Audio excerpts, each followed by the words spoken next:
Where do we come from? What are we? Where are we going? Where do we come from? What are we? Where are we going? Hello, and welcome to Just Breathe, a Unitarian Universalist podcast for those involved in the world of UU religious education and for anyone who likes to talk about our faith. I'm Eric Dubliss. I use he, him pronouns, and I'm the guest host today of Just Breathe because Ember Oak is out to tend to a sick kiddo. Wishing you and yours well, Ember Oak. I am a white cisgender male with glasses, bald head, and salt and pepper beard. I'm wearing a gray button-up shirt, and my background has some lamps and framed gig art on gray walls behind me.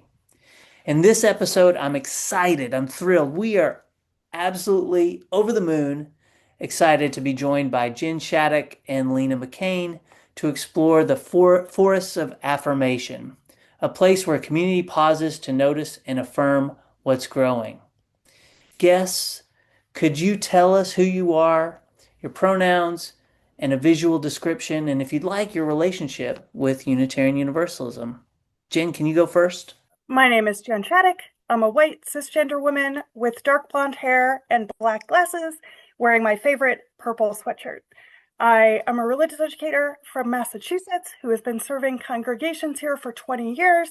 I'm currently the RE program assistant at the Unitarian Church of Barnstable on Cape Cod, but the majority of my service is concentrated on writing books and running workshops and trainings and consulting and making faith formation resources for kiddos and families that are concentrated mostly on neurodiversity and early childhood RE. Welcome, Jen. We're so glad to have you. Well, my name is Lena McCain, and I use she, her pronouns. I'm a white cisgendered female with black hair, black framed glasses, wearing a black long sleeve crop top and black pants. My background is a greenery wall with a pink neon sign that spells anxious AF, a black chair, and black cube bookshelf with trinkets and books.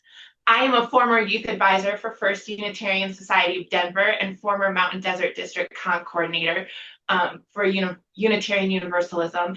And I am now the founder and clinical director of Interfaith Bridge Counseling, where I support teens and young adults in their personal growth, community healing, and multicultural values, and also lead a small but mighty team of other clinicians doing the same. Welcome, Lena. I have to say, I've seen Lena's work firsthand. We partnered on Youth Ministry Matters in the Mountain Desert District, which no longer exists anymore, just a part of the Pacific Western region of our Unitarian Universal Association, and Lena is a powerhouse. Jen and Lena, it's so great to have you both. This season, we are guided by the framework of the community building map of deeper joy and whole church religious education. Check out our episode links in the podcast description if you'd like to dive deeper into these topics. Today, we're exploring the Forest of Affirmation. And that place isn't about flattery or praise. It's about what happens after people make the move to connect with community. Affirmation reassures us that those risks are worth taking and that we have been noticed, that we belong, and that we matter here. Guests, I'd love to hear from you, just getting to know you better and getting to know your sense of this concept of affirmation.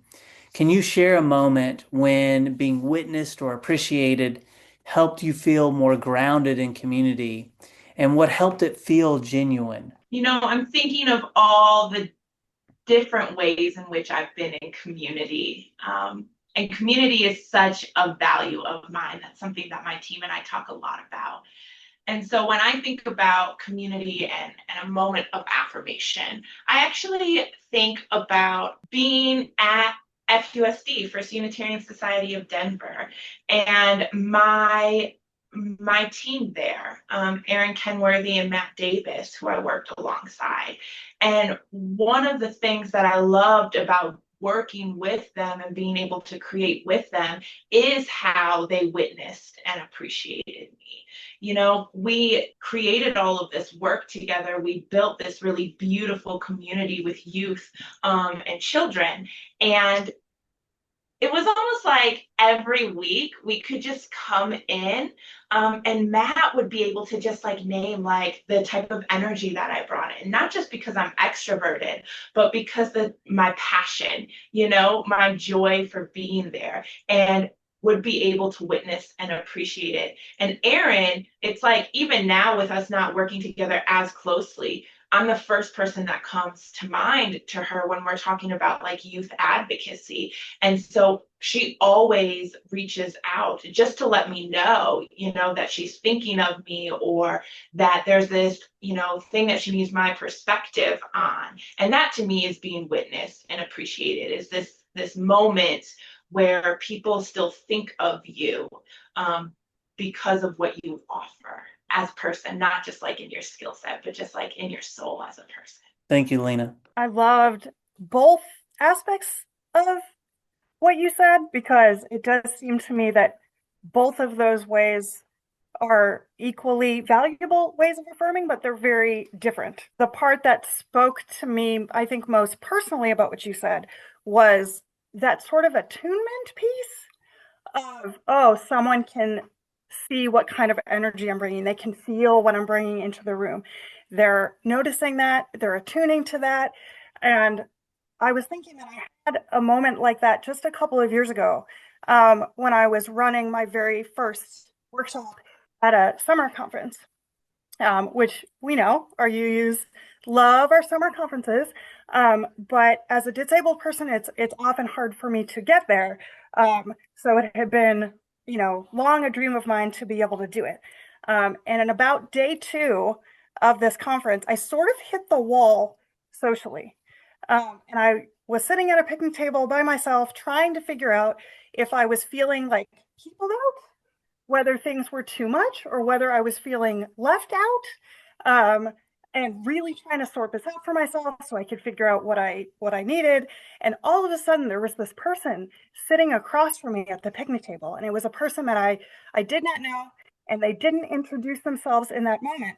But all of a sudden, they were reaching out to cup my hands in their hands, and they said, "I know that it feels like you are surrounded by cool kids right now. I am here to tell you, you are also a cool kid, and you belong here, and I'm so grateful for you." And I think I cried. I don't really remember, but I think that I cried, because as an autistic person, as a disabled person, as a queer person, I felt on the outside a lot in my life. And to have someone attune in that way and notice me feeling a little bit on the outside and take that big swing, right? That's a risk to do, to come over to somebody and make that kind of emotional assumption about what they're going through or what they're feeling. But it was such a profound gift to have this person do that. It was exactly what I needed in that moment. It was in some ways exactly what I had needed to hear my whole life. And after that moment, I was able to really like sink in to what we were doing here together in a different way. That reminder of my own like worthiness and wholeness and belonging in this group of people made it really possible for me to be there. And those are the kind of affirmations that I would like to be able to offer, but I feel very shy about it. So I try to always remember that moment and to try to take those bigger swings if I can and have the opportunity. Hey, Eric, I want to jump in real quick because Jen, I think one of the things that you're naming that's just so beautiful and that we're kind of pairing together is the spectrum of what community is. Initially, when we think of community, at least what I hear people think of community is like these in-depth, super close, deep friendships, right? Where it's like they know me like the back of my hand. And that's true. That is an aspect of community. But what you just named is the part of community where someone doesn't actually have to know us in this in-depth way to show up and affirm us, to provide this genuine connection. And so it's like I'm speaking to that more in-depth relationship, right, with Aaron and Matt, and that's really important, and that's super genuine, and that made me feel like I could be there, especially, which I didn't name. I'm not a Unitarian Universalist. I did not come into Unitarian Universalism to like as a faith and then being drawn to work there as well. It was like I was coming in and they embraced me and we built this in-depth relationship. But then you're naming this piece of community where it's like affirmation and connection also comes from people we don't even know or that we kind of know, might be acquaintances, and all of that is community, and it's so important.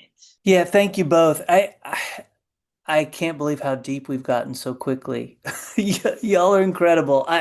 There's so much about it that is it's about being seen. It's about being seen and having worked with you, Lena, in a youth context and knowing the value of meeting youth where they are and knowing what you can build in community with youth and young people when they feel seen as equals, not just bodies in seats or participants um, in an enterprise, but as whole beings. It's such a powerful way to show up. And Jen, when you talked about an immersion experience, that is where my experience of these deep community connections and feeling safety and solace and seenness has been its most powerful. So we talked a little bit at the onset how this season we're focusing on the Deeper Joy curriculum that the UUA has produced. And as a part of that curriculum, our missing host, Ember Oak, we miss you. They have a role-playing game called Journeys of Deeper Joy. And I'd like us to kind of take a moment and role play as a chance to dive deeper into this idea of affirmation. So I want you to imagine for a second that you are wandering through the Forest of Affirmation. What are you seeing? What are you smelling? What are you hearing? And as you're going through this forest, you realize that the group that you are journeying with seems to be doubting themselves, doubt that they belong, maybe even doubting their own self-worth. What would be your magical affirmation? Maybe it's a gesture, maybe it's words that, or some other act. Would you share to give your party, for those of you who played role-playing games before, give everyone a boost when they're feeling like they may not belong or they may not be worthy? When I was telling my family that we were going to be doing this together, and I was telling our group of close friends, all of whom are UU, that I was going to be doing this. And we were trying to imagine the Forest of Affirmation together.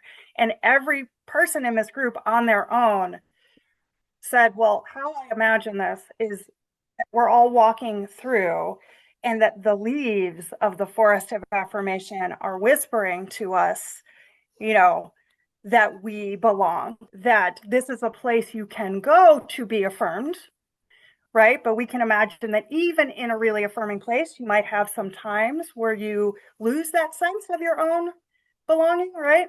And so I think something that I would like to do at the beginning of a journey is to give some sort of charm, something that the group could hang on to, that would be a reminder of their own worthiness and belonging during those moments, right, where it might feel less accessible to them, right? Where despite those really affirming whispers, sometimes they're hard to hear.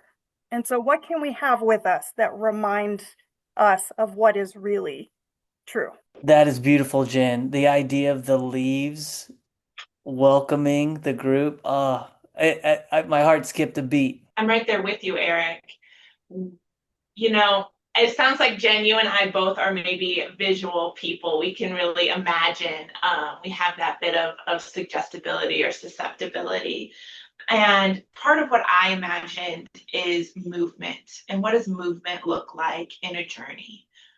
If I'm in a forest, I'm imagining the movement of the wind with my group. we're moving together as a unit, but then the forest is encompassing us through its wind. And with movement and the wind coming in, it makes me also wonder, how could we be in our bodies together as a unit in a way that, of course, is like consensual and that feels good. But for me, the way that I feel like I would encourage is taking inspiration from the wind and helping us maybe dance a little bit, have connection through like a high five, or something that makes us laugh, like one of those big belly laughs for the group. Because when we can connect our mind and our bodies together individually, right, we can have this deep sense of reassurance and trust in self. If we can do that as a cohort, as a unit, well, now we're unstoppable. We are powerful because our bodies, our minds, and our souls are connecting. I love that so much. That's so embodied and wonderful. Yeah, as you were talking, Lena, I thought of the wind as being like a song that buoyed spirits and that gave the group hope, and spoke to them in ways, you see often in movies, self-doubt creeping in and voices of the past saying this, that, or the other. But in this case, those voices are voices that are buoying the group, buoying their spirits and carrying them on, which I love that. I absolutely adore it. Yeah, I'm right there with you. There's something too around it, like a shift. I think in the way that we're imagining it too, the three of us is like this being connected to the present, right? Not having to be stuck in the past or the future, but in this moment when we're talking about this affirmation piece. My brain goes from the fanciful to the concrete, right? So we're talking about the leaves gesturing to the group and the wind um, encouraging dance. As we're working with youth in the real world, what how do we create that circumstance, that beauty and that inspiration and affirmation in the concrete? What does that look like? My mind immediately goes to running therapy groups. That's a big part of my practice's work, which makes sense, right? Coming from youth groups and cons, like obviously I have a love for group and community. Um, and I think about how much play is part of getting to this point of connection and affirmation and this, yeah, this kind of concrete understanding of uplifting and becoming an actual group together, right? So often we want to think about like all the correct formulas and what skills to bring in and what is the perfect activity. But at the end of the day, can we play? And those who are facilitating or leading a group, whether it's a small group like a 6 to 8 person therapy group or Sunday morning, to a large conference style group or a congregation. Our jobs as the facilitators and co-leaders is to be able to tap into that play and model that it's okay to let all this structure and pressure of what we're supposed to be or how to be fall, melt away, and then be genuine in that playfulness. Mm. Mm. At the end of the day, can we play? Yeah. A hard question, actually, for those of us who are a little bit more grown these days. Yeah, I definitely think that that is something that is instrumental when helping, to create these affirming spaces that can be really bonding, particularly like where you have mixed age groups, or like many of our youth groups now, because of attendance patterns and whatever, tend to have a somewhat broader range of ages. And so, and also helping, like where I am right now, we have some newer advisors who, as part of their way of bonding with our kids and youth, are leaning into that playfulness, right? As a way to access, right? Oh, what had it been like for me, to be a youth myself? How can I remember what this was like? How can we meet sort of on equal ground in ways that the youth find really affirming and that are also boundaried? And so it's a really interesting, like some of the things that we've come up with are not things that I would have expected. Like our youth group does check-in using a story elf, which is just like a little like game where you record, you make a story all together. And they started doing it before the holidays, and now they do it every single week. And even adult advisors participate in this. And the laughs that emerge from this very small, sort of dingy room that we're in that's now over full of kids and advisors and people poking their heads in because they don't know what we're laughing about. And it's not explicitly affirming, right?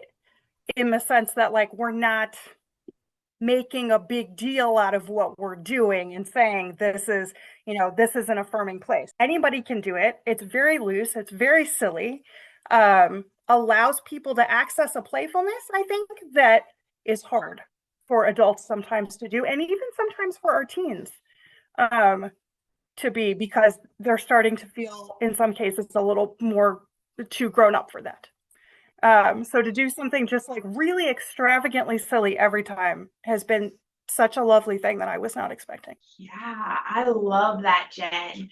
And part of what it's making my mind really jump to as well is like, what is play? When we're little kids, play has a lot to do with like games and being silly and making jokes and being kind of absurd, really embracing the absurdity of life. But as we get older, right? So once we hit like 11, 12, definitely 14, 15, and then into our 20s and adulthood, play looks like storytelling.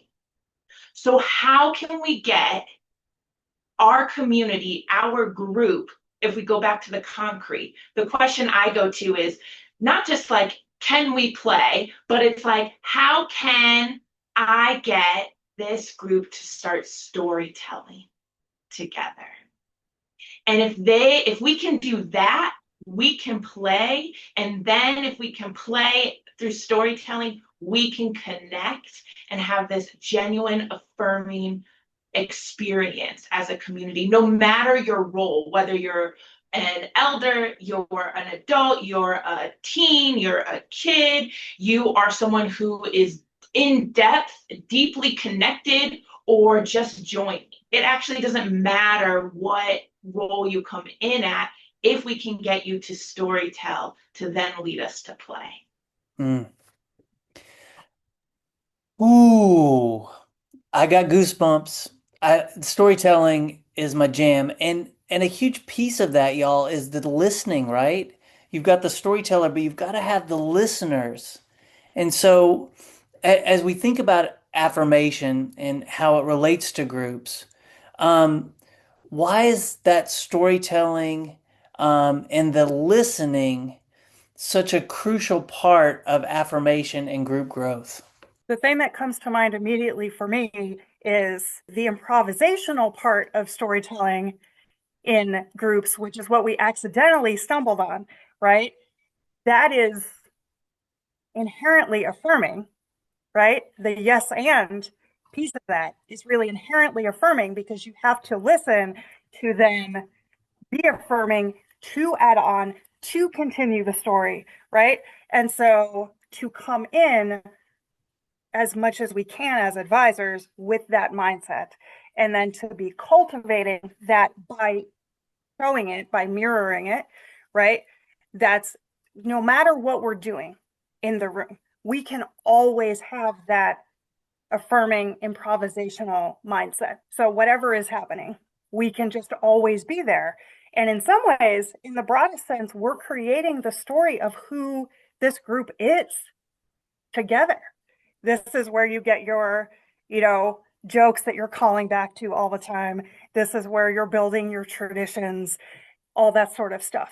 And so I think that I didn't realize until now that I do think of youth ministry in particular as a really improvisational thing and a sort of story-based thing, because when you're trying to bond a group together, that's a story that you're just always co-creating. Yeah, Jen. I mean, you just named it right there. That's also why we have graduates who are like, I want to get back to this feeling that I had when I was a youth, because we created a story that's so in depth. It is now like ingrained in their soul as part of their identity. I had that experience. Like, I know so many youth had that experience, and we don't have opportunities for that in community really anywhere anymore, except when we're in something like a youth program, or if you find like a space like my therapy practice, right? It's very hard to find those experiences. But I also want to tie,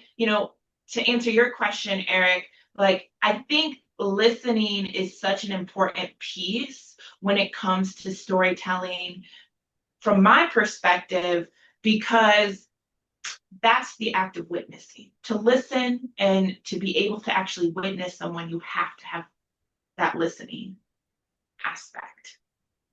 They go together hand in hand. It's almost like you can't have witnessing without listening. And listening can very much be your ears, like in this so matter of fact way.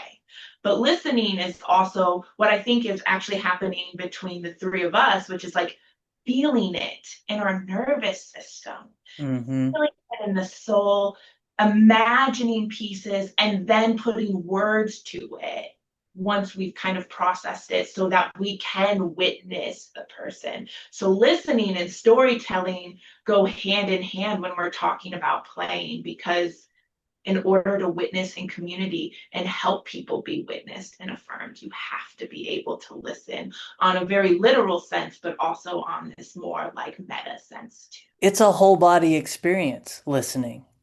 And Yeah. and if it is whole body, that's when people feel affirmed and seen, because you're reflecting back their story to them, either with your words or your reactions or whatever it may be.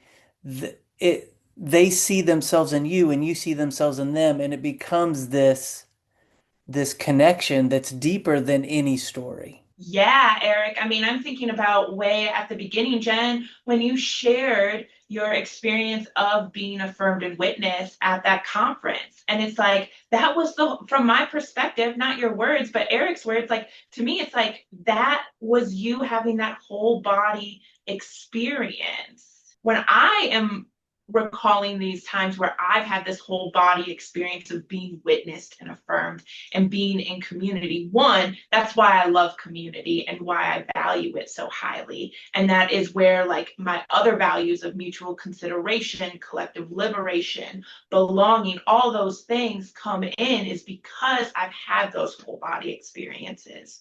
And then two, it's also so emotional, because to have a whole body experience in your everyday life, sometimes it's not like appropriate and we don't want it, but also it's just kind of rare. It's uncommon at this point to have it. There's so much going on. We go, go, go. So to be in community gives us back that access of being witnessed, having this whole body experience, and letting our emotions line up with our thoughts, or even change our thoughts, our limiting beliefs or inner dialogue to be what is true, which is what other people witness about us. So Lena, you tied affirmation, witnessing, to collective liberation. And yes, yes, please.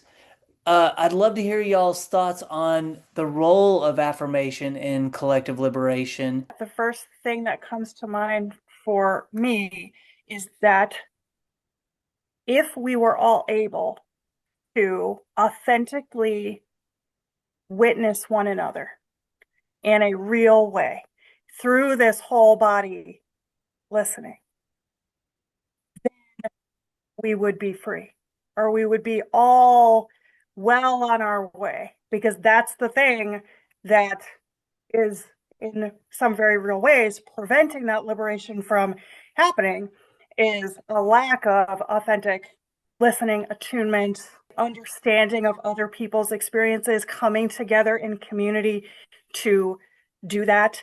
There are a lot of barriers to doing that, right, in the world that we live in. And if we could find a way to have more people be able to access what this is, what this feels like to be in communities where this is possible, right? Then there would be a fuller recognition.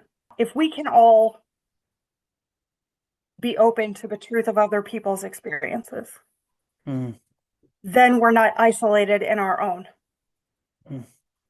And that is the trap that we're trying to get free from, is like our own isolation from other people and the ways in which that prevents us from really entering into someone else's experience and helping them to get free, right? So that we too can be free, right? It sounds so easy to say. I know it's not as easy as that, at all. But I do just think if we could understand the truth of other people's experiences, it would be so much easier to help each other get what we need. Mm. And there just aren't spaces for that necessarily. We have to co-create those all the time. And we're able to do that in our spaces in ways that is harder to do out in the world. And so that's part of what I'm trying to do all the time, is take what we do here, bring it out into the world so that there are fewer barriers to us understanding each other and more opportunities to feel the freedom of being seen and known and understood and affirmed. Mm. Collective liberation is, such a value of mine. And as I'm hearing you talk, Jen, I'm just like, yes, we really kind of drink the Kool-Aid of capitalism and went into this hyper independence. And there is a time and place for independence. There is an importance to independence. Independence and autonomy allows us to know ourselves and to create internal validation, which we need, but it's only one part. It's one part. So when I name like community and collective liberation, I actually use this visual all the time when I'm talking about it in therapy with clients and with groups. Is like, and I did in youth programs too, which is like an infinity symbol. One loop of the infinity symbol is our individual self. The other loop is community. Together is collective liberation. So we can do all this individual work, and we want to fill that one side of the loop of the infinity symbol. But once we start to reach its max, it should push in to the community. And then community, that loop should start to fill, and that pushes back to the individual. And eventually the hope, right? Collective liberation, the hope is that they move together almost seamlessly. Because that, when we think about collective liberation, I think about the profound interconnectedness of being human. And that is pairing the individual with the community. And that's how we get understanding and healing and well-being, not just for ourselves, not just for our close community, but for the greater community as a whole, for like the world. And then that's how we get to add in the dismantling of systemic oppression. That's how we get to add in fostering dignity and respect, and really emphasize the importance of a collaborative spirit that all of us as social beings really want. We may not have the words for it. We may not fully understand it. Some of us do, right? But it's like, that's really time and time again what people name that they want. They want to be part of something that feels connected, that feels restorative, and that is free for not just them, but everyone they care for and people they've yet to meet, but they still care. Thank you, Lena. When I think of that sense of connection in our congregations, and I'm reminded of so many things, the what y'all are sharing, this stuff is bubbling up. I'm reminded of the words of the former minister of the church at First Unitarian, Lena, and how Reverend Mike Moran would talk about how we're driven to lives of extreme superficiality and how that drive keeps us from connection and keeps us from deep listening and affirming one another's realities. But in thinking of connection, I'm reminded of ritual. And I think of the many rituals in the U churches that I partner and collaborate with, and also the ones I grew up in. I'm a third generation UU. How are those rituals a piece of this puzzle in creating connection, in um, bridging difference, in practicing affirmation? What do y'all see as the role of ritual in this? What immediately is at the forefront is intergenerational multiculturalism when I think of community rituals. Whether you Unitarian Universalists know this or not, most houses of worship do the same thing.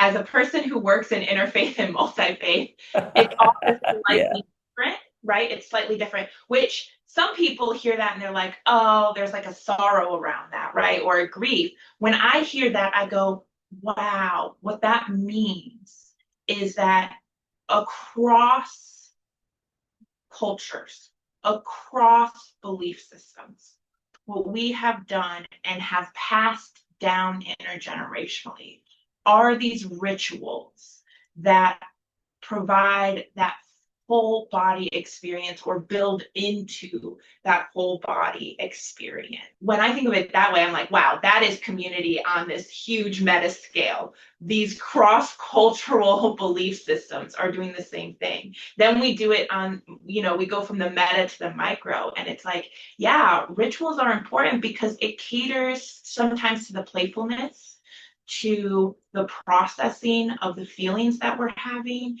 and it gives us some structure for what it is that we're trying to experience here. Structure gets a bad rap. It really does. Yeah.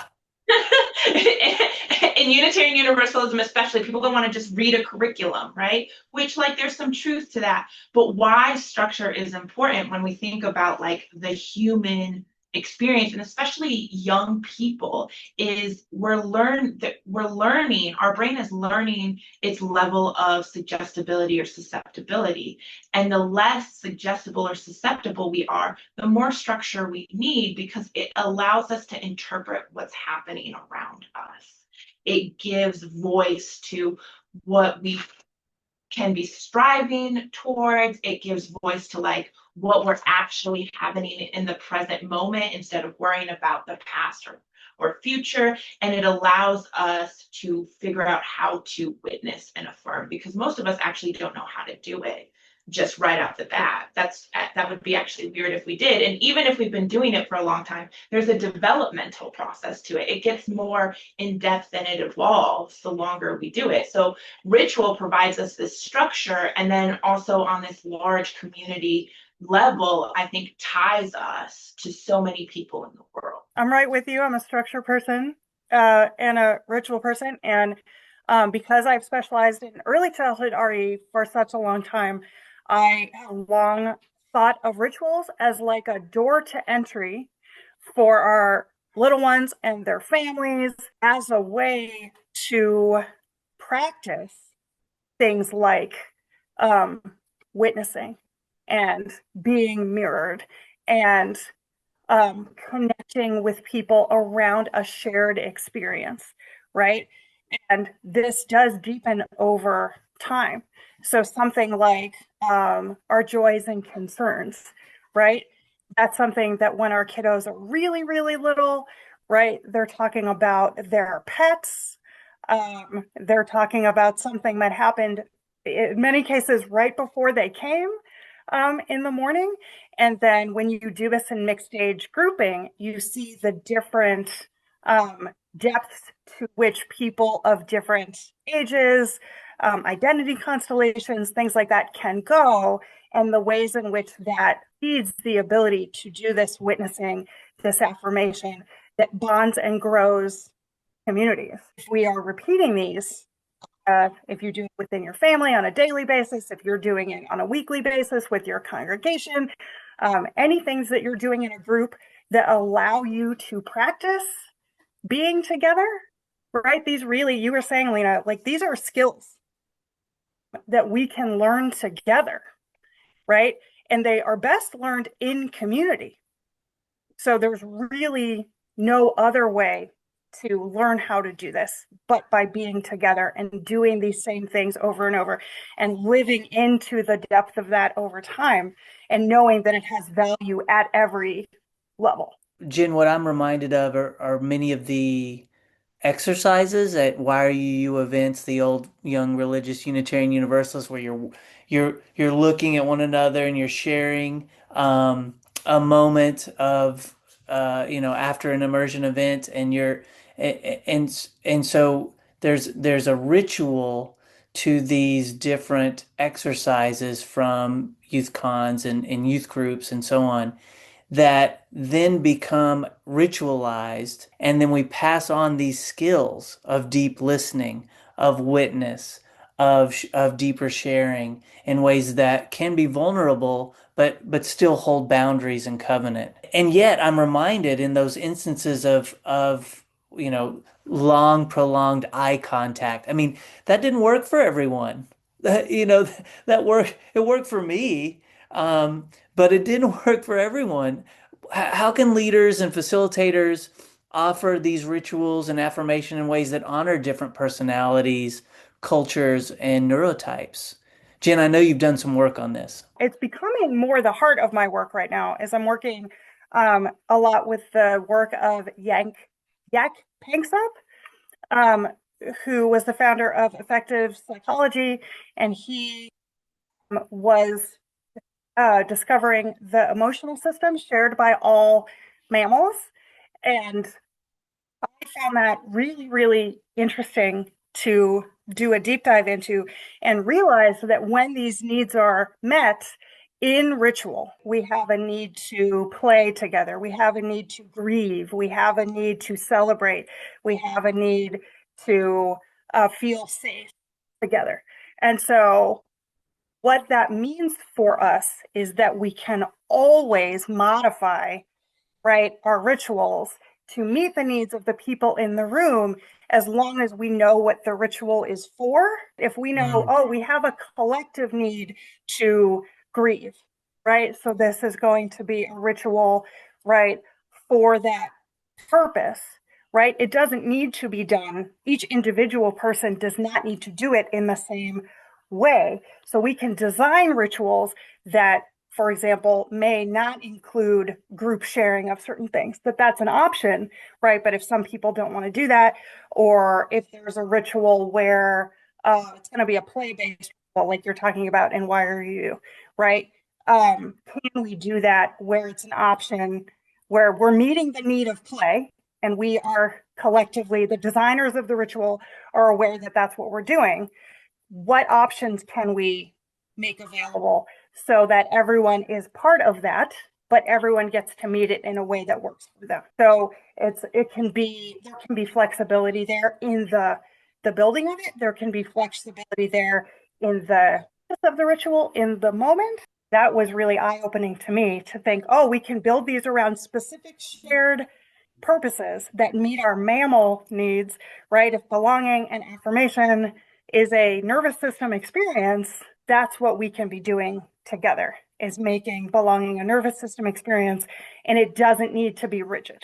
Illuminating. Yeah, Jen, so much education and in practice, what it looks like to move from an either or, well, either we have to do it this way or we don't get to do it at all, to a this and.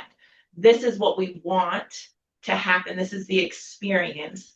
And these are the ways we can access it for everybody. This is the theme, the feeling of the experience, of the ritual.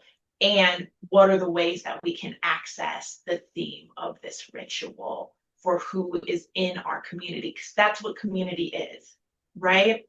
There's also this other piece that I think is important to name too, which is the developmental process and pacing of community. that ritual, sometimes when we are a little too tied to our rituals, we throw the developmental process and pacing of community out the window. And what we have to do is, again, recognize the importance of these rituals, the historical context, why we're doing it, what's the point of it, right? That is all important. And let's look at who this community is. How close are they? Have we done the groundwork as a collaborative community to do this ritual? Maybe we have, and we've gotten really in depth, but now we have some new people coming in. This is like a big part of youth ministry, right? We get a group that's really, really tight. Then a few people come in and they're like, y'all are some weirdos. Yeah. I'm not ready for that, right? And it's because we stopped considering the community. We considered the members who have been the past community without welcoming the present. And so we're always wanting to consider in the present moment, who is our unit, who is our community, and where are we developmentally, and how do we need to adjust our pacing to make space for us to add in these rituals. In group therapy, we call it forming, storming, norming, and adjourning, right? And it's like we have to form every time someone new comes in. So if that's every week, we can't just go to this like norming stage of in-depth sharing and crying and emotional. We can't do that. Every week we have to be okay with we are forming because new people are coming. We will get there, but we need to modify our rituals to be at the stage that our community is at. Mm. Mm.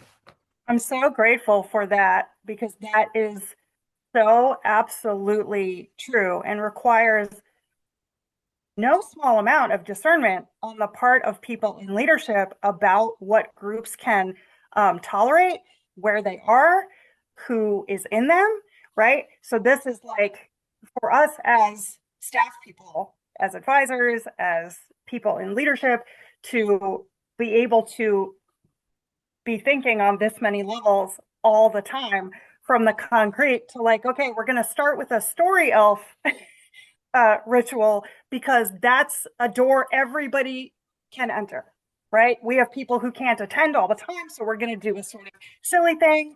And because we recognize that we need a playful ritual for entry, but then we need to make sure that there is something of depth for people where they really feel like they can share, and what are people needing right now, and how can we make this work, in a big picture way or an ongoing way. I'm just always so pleased and proud of our folks for being able to be doing that work all at the same time, because the work of building affirming community is constant. Yes. Right? Yes. Well, it's ongoing. Yeah, and that's also where structure comes in, right? We don't need everything to be a rigid structure, but having our check-ins and maybe an icebreaker and then we move into discussion and we have a closing, right? Those aren't necessarily all rituals, but that can be structure. Rituals can also offer structure, but it's like those are the things that help us reground into where is our community and who are we and where are we in that developmental stage? How do we move through this and keep going back and forth? Because the thing about community is it never stays stagnant. Because if it does, it's not community. Community evolves moment to moment. So it will never be exactly what you expect it to be, and it shouldn't. Amen. And affirming youth who show up on that random Sunday to youth group means meeting them where they are. And so if they're new to the group and you've got folks who are doing this deep sharing, that oftentimes I've seen lead to those youth never coming back because they weren't able to go to that depth. They weren't able to integrate. And so I love the reminder that it's about pacing, it's about structure and meeting the youth, even those visitors who come and join us for this ritual of sharing. And how do we make it accessible? I heard that word access earlier from you, Lena. How do we make it accessible, digestible, and meet them where they are? So, y'all, this has been powerful. I'm going to be chewing on this for a long time, as will our listeners.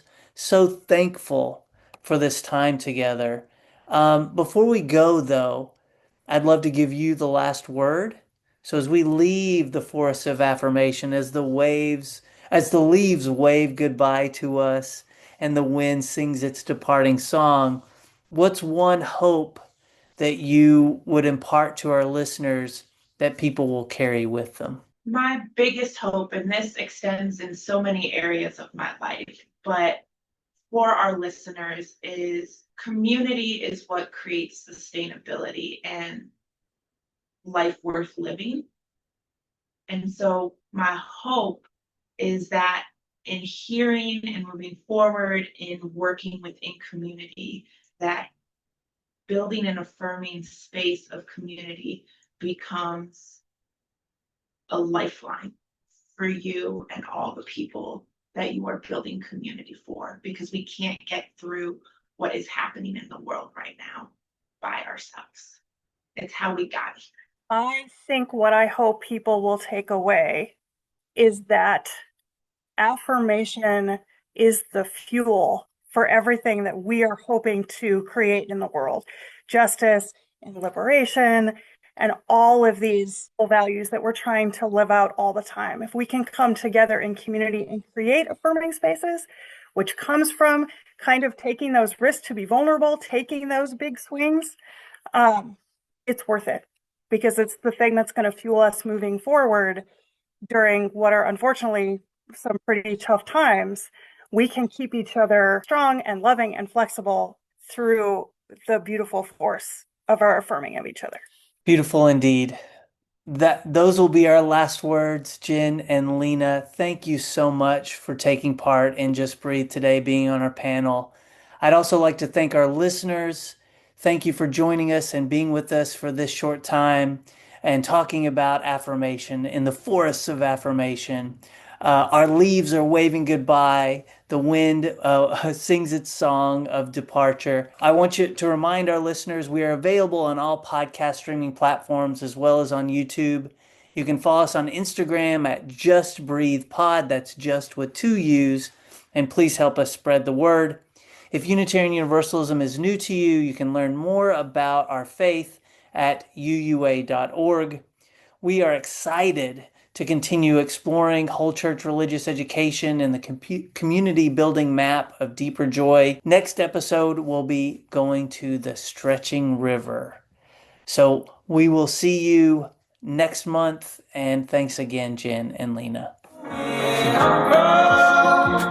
Mystery, mystery, life is a real mystery.